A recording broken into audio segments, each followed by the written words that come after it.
Well, look, James, thank you very much for joining us on the Opollo web podcast today. Today, we're going to go through understanding a bit more about your point of view on the MSP market and, get some ideas around growth and how, anyone who's watching can help learn about growing their MSP. And do you mind introducing yourself and tell us a little bit about you? Yeah, great to see you, Stephen, and thanks for having me on the show. A little bit about me. I'm well and truly in the managed service space. I've been in the business for 23 years. When I started a little IT provider called I Know IT, clearly not a lot of vision back then for growth and scale. Built up a bit of a practice in Sydney, Australia, and today we serve managed service providers with a dependable outsourced help desk. Oh, beautiful, nice. So you're quite unique in a way because you're based in Australia, kind of like us in Opollo, based in Australia. Almost your clients are in America. Why is that? Look, it's kind of a funny story actually. So as I said, we were an MSP. I think we've been going for about 10 years, and we could talk a bit about the ups and downs of that 10-year journey. But we started building an offshore team around about 2012. Before it was cool, it's pretty common now, but everyone thought I was pretty crazy at the time. Built a team and sort of got some scale. The main objective I was looking for was to create some redundancy with my team so that I could focus on sales. And I found in Australia that was very hard to do. Wage rates, as you would know, Stephen, in this part of the world are insane. And so this gave me a bit of a competitive edge at the time. I'm not saying it was easy, but it gave me a competitive edge eventually. And then we started getting knocks on the door from other MSPs in Australia saying, can you help us? Like, can you just show us what to do? But every time I tried to show an MSP what to do, they didn't want to travel to Southeast Asia, build a whole new team, grind it out, in a whole new environment. So we came up with this idea for Benchmark, which is a fractional help desk for MSPs. And because I'm in Australia, naturally Australians kind of jumped on the bandwagon, but then someone started to talk about it on Reddit. And we got a lot of traction on there. And I guess in terms of a lead ratio for our business, it was 20 times the number of inquiries coming from the United States than there were from Australia. And so we just by virtue, we've ended up being bigger in the US than we have been in Australia. Wow, okay. So look, obviously today I don't want to talk too much just about Benchmark. It's more around what we're here to do, growing your MSP. And I actually think that would be a good place to even talk about, obviously you primarily work in the US, but do you see much differences between the US clients and your Australian clients from a growth perspective or a mindset point of view? In general, I think we work anywhere in the world, Australia, UK, Canada, US. I think the MSP mindset is the same. I think that most MSPs start as technical founders. Maybe you worked in IT. I mean, I never worked in IT before I started an IT company, but lots of people worked in a role and they went, oh, wait, I can just do this myself. But often what's overlooked is the marketing and the sales component of growing a business. It's more than just doing tech work. So I'd say the similarity that I see across the United States and Australia is mindset around a very technical mindset as opposed to a growth mindset. But the difference maybe in the US is I think US MSPs are more bullish. Definitely we see growth is much more of a priority, I think, for a lot of US MSPs that I talk to. And additionally, it's a much bigger environment. So what's small business in Australia compared to what qualifies as small business in the US are two very different things, as you probably know, Stephen. So what's a 10x? Yeah. So tell me a little bit, what I'd like to know, and part of the whole reason we're doing this podcast today is to really understand, what are some of the hurdles that you see that a lot of MSPs try and overcome, or they don't even know about? Obviously, they're all working away in their businesses, but what are some of the challenges that you see in working with so many different MSPs? Yeah.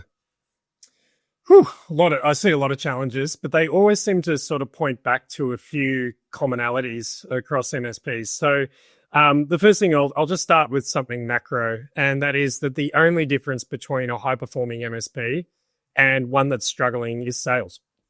We've studied throughout our journey at Benchmark. It's been 10 years now. I've met 2,200 MSPs one-to-one in the last 10 years and had a strategy call with them. And I've looked at the data. So I've looked at, what's your size? How long have you been in business? How many staff do you have? Like, we look at all of these data points in order to see where we can help.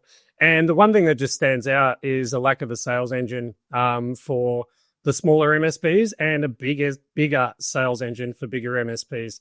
And I think that that's very telling because, again, as we just spoke about a few moments ago, often we start out as technical founders. We're really fascinated by IT. We're really into that. But the mechanics of actually getting out there and growing a business is very different to technology. And it involves being out there, somewhat maybe a little bit extroverted, getting in front of people, which is not always a comfort zone for a lot of MSP owners.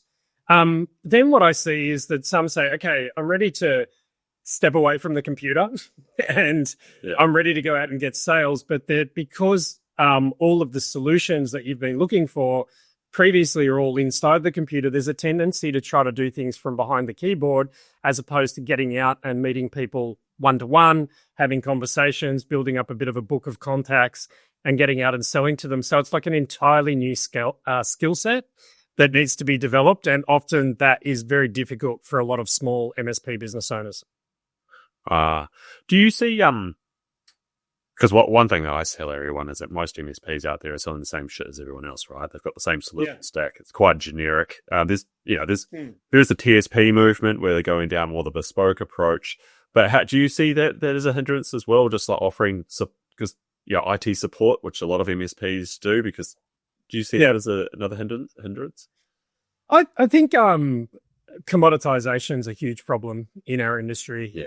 We all everyone just goes to Reddit or the tech tribe and says, how much do you charge for this? And then that just becomes like the price across the market. And so customers really struggle to distinguish between MSP A and MSP B because they're not really selling them anything new. So it becomes a price game. And the danger of a price game is that it's just a race to the bottom. And so it's important to have a minimum viable stack. I was actually commenting on Reddit the other day because someone was asking, what do I sell? And it's like, well, you have to sell a minimum viable stack in order to protect the customer from a breach. That's really what it effectively comes down to. But then from there, I think you can get a little bit more creative. Like there's so many things happening in AI right now. So having a conversation about AI instead of having a conversation about IT support tends to tick more boxes these days because companies need to be moving in that direction. So I think, without sort of having any bias towards any particular platform, Copilot is kind of a natural direction that I think MSPs should be discussing with their clients. And if the client's not into that, maybe finding some other tool that you're comfortable with and adding it into your stack that the client can use. Yeah. Yeah, okay. Do you see a difference between the type of MSPs who have a bench, they might have professional services, and the ones who don't really have a bench, that don't do the consulting side? Do you work with, the hybrids of MSPs that have a bit of both, or the ones that are pretty much 100% MSP? Do you see a difference in their strategies or their outcomes? Do you mean in terms of like blending sort of professional services with help desk work? Is that? Yeah. With some like clients, we see a lot of clients come through that just want to do sort of help desk and have a little bit of a bench, or others that go out there and they push, project services, and they make that as almost like their lead gen to get into their managed services. Have you seen much difference in those types of MSPs? I think when I see larger MSPs that are really growth focused MSPs, everything starts with a project.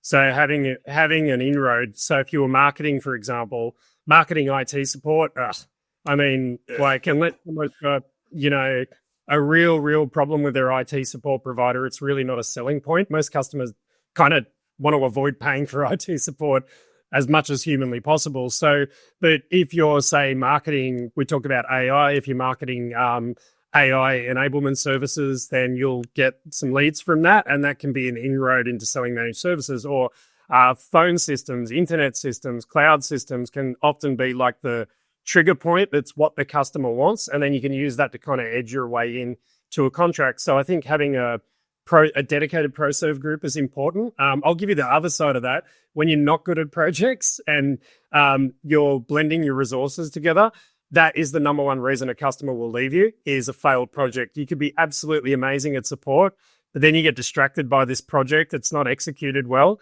That is the number one reason why a company will transition from your MSP to another MSP. Yeah, it makes a lot of sense. So if you were to do it again, like if you were to start an MSP and it was the perfect world, without giving away all the secret sauce, what would you do? Like, how would you augment your MSP? First of all, I don't have any secret sauce. I'm happy to share everything.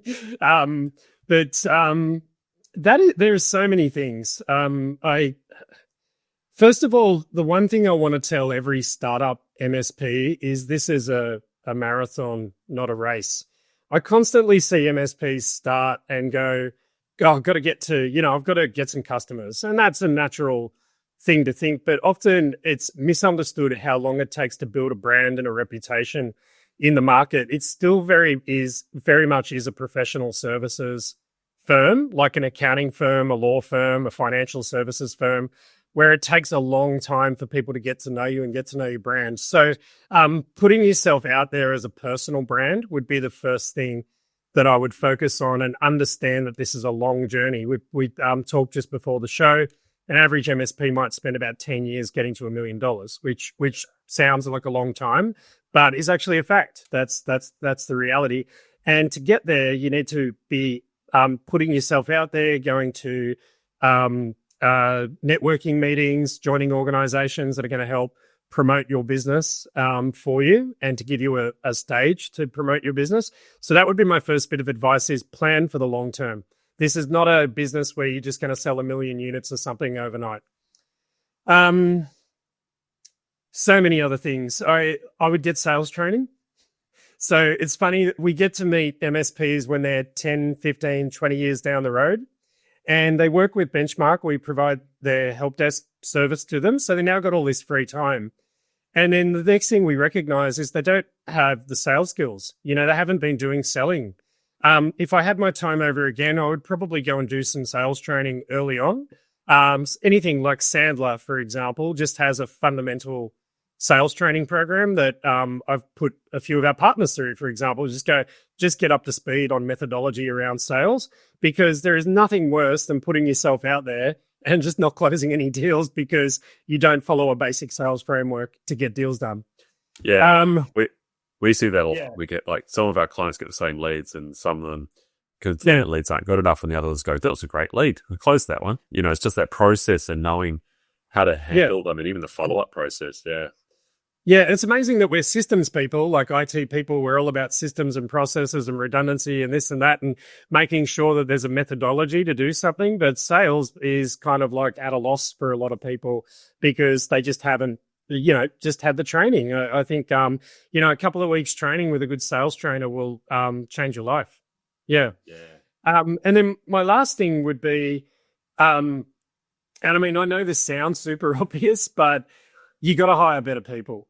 I think the number of MSPs that I meet, and just so everyone in your audience knows, a good fit partner for us is usually somewhere between 500,000 in revenue and 2.5 million in revenue. And it's the struggle stage. And why is it a struggle stage? One leader, few helpers, right? And so what I think is the quicker that you can get people actually accountable and responsible for different aspects of your business, the more that you'll be able to get out there and focus on sales, focus on scale. I hired too low, too cheap, had staff turnover, had all of these challenges. And, these days, we've got quite a lot of people in the company. I'm always looking for like the best possible person that I can find to fit that role that will actually take the load off my shoulders entirely. And you notice I haven't mentioned outsourcing because I'm not trying to push it, but there are elements of outsourcing that can work really well. I mean, most of us don't think about outsourcing our accounting. We don't think about outsourcing our bookkeeping. It's just a natural thing to do. We don't want to get amazing at that. But a lot of MSPs try to do everything internally, and I think outsourcing can really accelerate your journey there. If I could have found a partner 20 years ago, my business would be 10 times the size, easily. Ah, that's great. I also, going back to what you're talking about, hiring the right people, it almost sounds like you're an advocate for things like EOS should probably talk to Yeah. them about that. So do you have like a framework? Do you use like the EOS? Was that the sort of framework you would recommend, or? We use a combination of frameworks, it's probably fair to say. I was brought up on the Verne Harnish, scaling up, mastering the Rockefeller habits kind of approach. And then I think, if I understand correctly, Gino Wickman was part of that and then went off and started EOS. And so I draw from some of the content from EOS. We've mostly based on the scaling up methodology. As far as people, man, I think defining the behaviors that you really need are so important. More recently, we've been using AI to do that. I'll give you an example. I had AI interview me about my values. So I created a prompt in ChatGPT. And what was really interesting about that is it wasn't the values that are sort of printed up on the wall. Like, we've got values like raise the benchmark and success through collaboration. These are really important team values. But what are my values when it comes to like hiring a human, and what do I want to what I want from them? And it was really interesting. So I got it to come up with these values, and mine were like, just getting things done, picking up the phone, not waiting for someone to get back to you, chasing people down. Those were my core values. And then I actually took it to our general manager. I gave her the same prompt, and what she wanted out of someone was different to me. And this is a really important thing, because like, whilst I might recruit someone, they're also going to be managed by someone else, and they're going to be working with a whole bunch of people. So what we realized is we had to get clear on what the behaviors are and what the values and characteristics are that we're looking for. So eventually, once Jazz, my GM, did that and I did mine, we actually had AI help us combine it and come up with 5 attributes that were really important to us. And then we created interview questions based on that. And then we interviewed, and then we had AI help us determine who the best candidate would be for it. So I know that's going a little bit further than what you asked about frameworks, but for me, it all starts with like really having a good, deep, hard think about what you want and what you want from this individual, and then using interview questions to determine if they're a good fit for your company. One of my thoughts is, if you actually hire the right people, you probably don't need these frameworks as much as well, because they do exactly what you want them to do, right? Yeah. As long as you have the right processes in place. Okay. We talked a little bit about like the data and some of the things early on before we started. What are some of the things that you're seeing in the market right now? Is there anything that, like, an MSP who might be at that $2 million wall and wants to break to get to $10 million, or even $500,000 that wants to break into the $2 million that we should be identifying? So many things. So, and there's a big difference between the half and the 2.5. So the half usually does the $500,000 MSP, probably using some contractors, maybe has one full-time person, is still very much in the engineering team, is still dealing with escalations, is still getting calls on their cell phone every day. And my advice for them is we've got to free up the distraction. And again, there are different ways to do that. One might be to use outsourcing. And again, I'm not going to try to plug it, but that is one option, right? Is to free up your time by utilizing a third party that can execute for you. And the other one is, and everyone hates me when I say this, but find more time, right? So you need leads and you need sales. And when I was in that stage of business, I realized I was never going to be able to focus on marketing and sales during the day, because as soon as 8 a.m. rolled around, back then I used ConnectWise. I'd log into ConnectWise and there'd be a queue full of tickets, and I'd be trying to get work done, distribute work. And before I knew it, I turned around and the day was over and sales just took a back seat. I realized I was never going to fix that at that size. I always had to be in delivery. So I started getting up at 5 a.m, and I'd go onto LinkedIn at 5 a.m, and I would connect with as many people as I could, and I would just suggest a coffee, 15-minute coffee, over and over again. Don't ask me what my hit rate was. It was 10 or 12 years ago, but here I am, right? So it's find the time. And when I think sometimes when you're a small business and you've come out of the corporate world, there's this hope that there's this like kind of work-life, 4-hour work week balance, all the stuff that gets sold to you by the influencers. It's not true. I've never found that to be true. I've found that your factory hours don't work. You're going to need to grind to get to this sort of minimum viable. $1 million is kind of where I see as a minimum benchmark. And then from there, we kind of got to grow 2, 3, 5, and so on. So that's at that end of the spectrum. For the 2 million-ish size business, leader helpers, not leader. And so we're not seeing them make enough investment in key roles. So the key role would be a service delivery manager, a good solid tier 3 technician.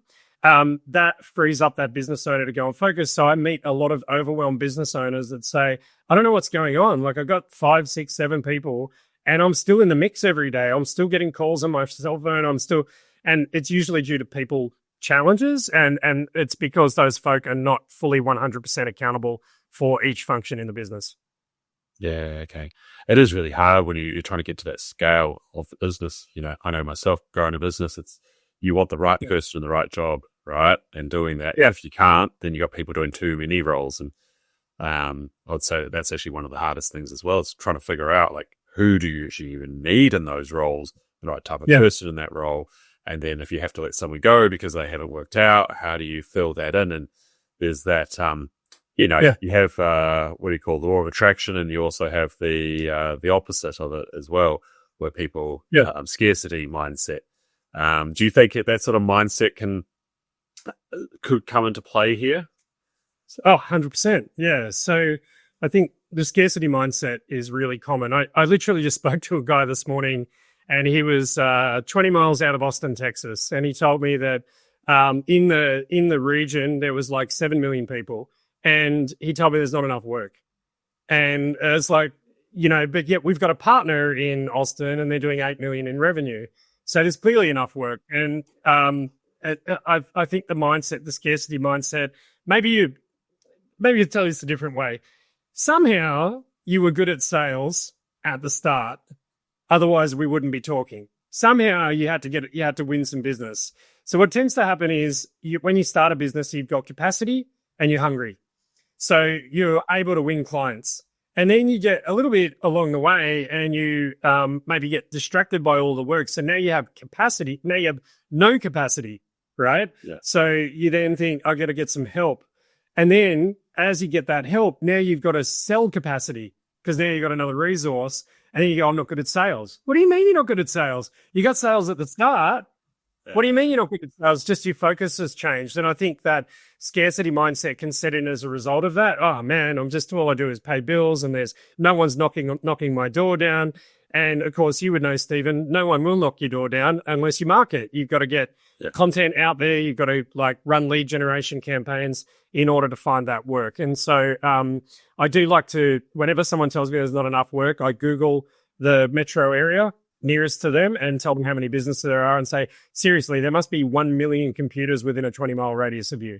There must be 1 million computers sitting on desks that need some level of IT service.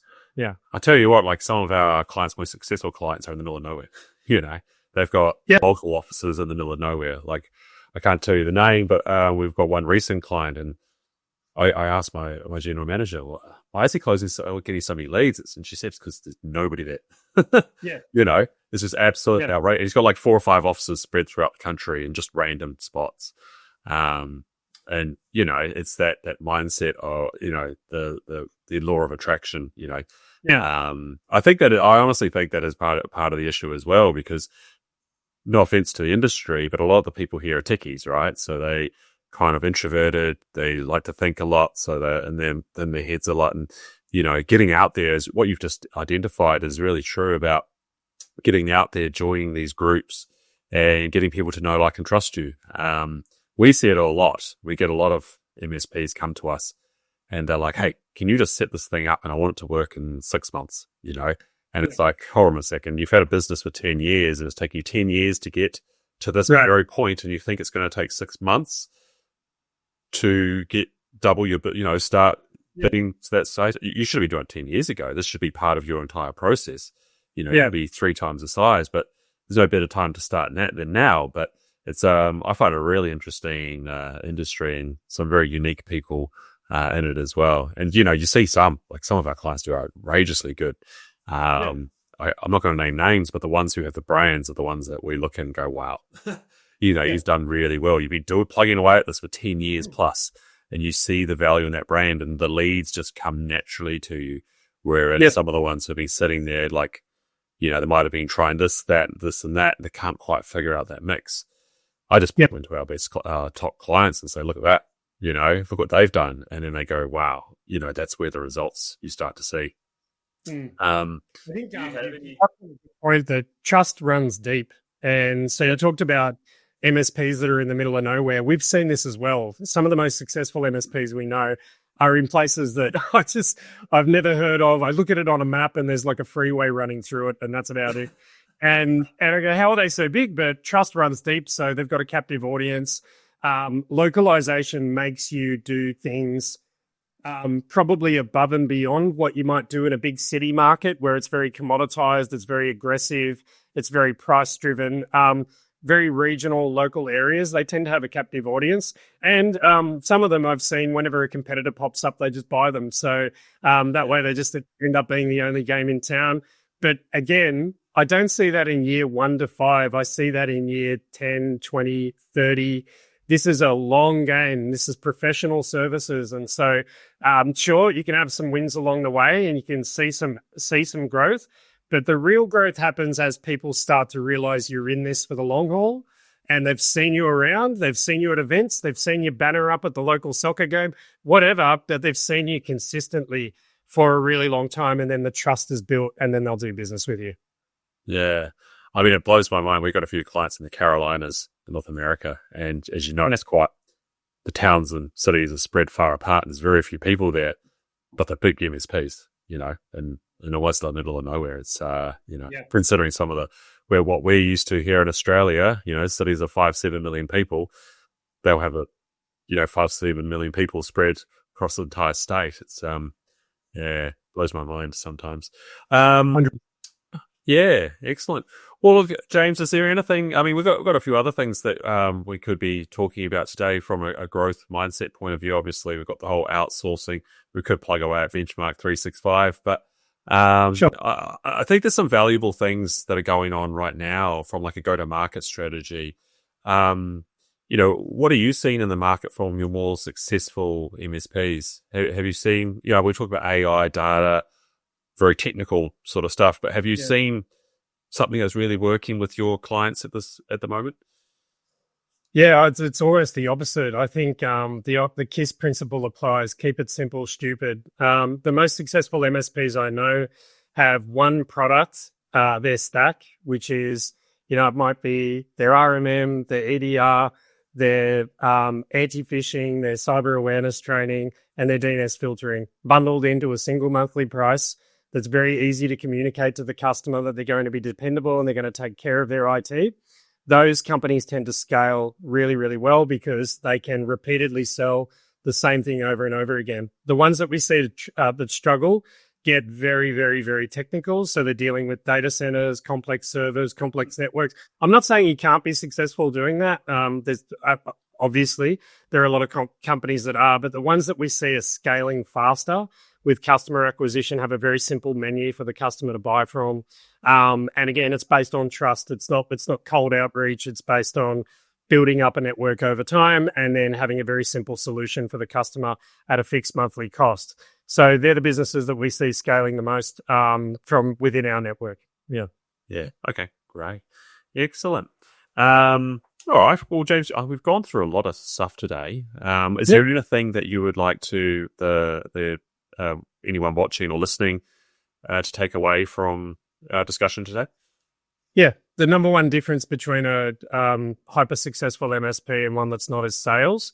The quickest way to get sales is to focus on removing distraction. So if that distraction for you is projects, find out a way that you can streamline projects, use a partner, hire someone that's going to be accountable for it, whatever it might be.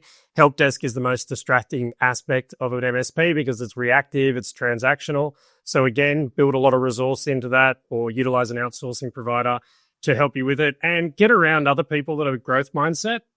So if you can join a peer group, we have Benchmark Peers as a sales accountability group that runs on a monthly basis. I know there's tons of peer groups out there. So don't do it alone. Everything in business has already been solved. Literally every business problem has already been solved. The thing is that it's just in your imagination, but it's in someone else's reality. Find that person that it is their reality and ask them how they did it. the best way to do that is through peer groups. Beautiful. I do have to say, as a parting comment, one of the things I have realized about this industry is one of the only industries I've ever been part of or know of with so much support, so many people coming together with that same problem. They have a problem. It's a really similar problem, and it's kind of like how you scale that, and people like you in the market, I think it's great what you're doing and helping out. Thanks. So thank you very much for joining me today, and looking forward to next steps. Thanks for having me, Stephen. Good to see you.